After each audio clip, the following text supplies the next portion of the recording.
और आज होगा पाकिस्तान दरअंदाजी की रोकथाम के लिए जामे मुआहदे पर फिर जोर देगा। तुर्की और कतर मुज़ाकरात में सालिस का किरदार अदा कर रहे हैं। हुकूमती ज़राए के मुताबिक पाकिस्तानी वफ़द में आला अस्करी हुकाम और दफ्तर खारजा के अफसर भी शामिल होंगे।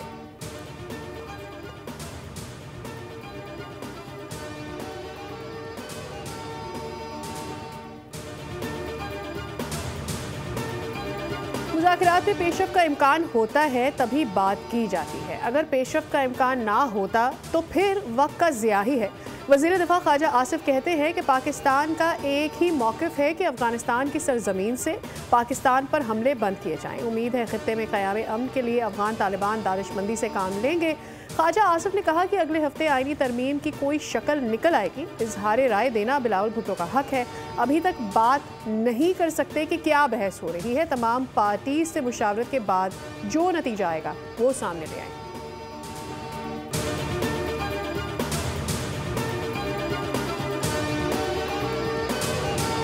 27वीं आईनी तरमीम पर इत्तफाक़ी राय पैदा करने के लिए मुशावरत का सिलसिला जारी। वज़ीर आज़म शहबाज शरीफ आज इत्तेहादी जमातों के वफूद से मुलाकात करेंगे। आईनी तरमीम पर एतमाद में लेंगे। वज़ीर कानून आज़म नज़ीर तार मुजव्वज़ा तरमीम पर ब्रीफिंग देंगे। ज़राए के मुताबिक 27वीं आईनी तरमीम नवंबर के वस्त में मंजूर कराने का फैसला किया गया। कौमी असम्बली का इजलास 14 नवंबर तक जारी है। अगर स्पीकर एयाज सादिक ने साथियों को एतमाद में ले लिया, इजलास के एजेंडे और शेड्यूल की भी मंजूरी दे दी गई।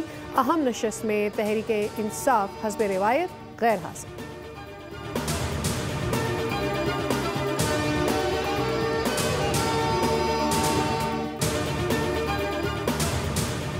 बिलावल ने मुझसे तरमीम के हवाले से इशारतन बात की। पीपल्स पार्टी हिम्मत करे, इक़्तिदार आनी जानी चीज़ है। सरबराह JUI मौलाना फजल रहमान की अपोजिशन रहनुमाओं से मुलाकात के दौरान गुफ्तगू। उन्होंने कहा कि अपोजिशन को तमाम सियासी जमातों के पास जाना चाहिए।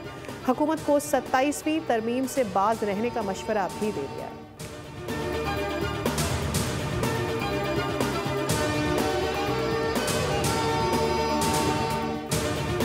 18वीं तरमीम को रोल बैक नहीं किया जा रहा। नंबर्स पूरे नहीं हैं बल्कि नंबर्स ज़्यादा ही हैं। सेनेटर फैसल वावडा की मौलाना फजल रहमान से मुलाकात के बाद मीडिया से गुफ्तगू। कहा कि मौलाना फजल रहमान के साथ नंबर की बात नहीं की। पाकिस्तान की बका के लिए मौलाना फजल रहमान का साथ ज़रूरी है। 27वीं आईनी तरमीम मुल्क की सालमियत के लिए ज़रूरी है। PTI माने ना माने, ये उनका अपना हक है।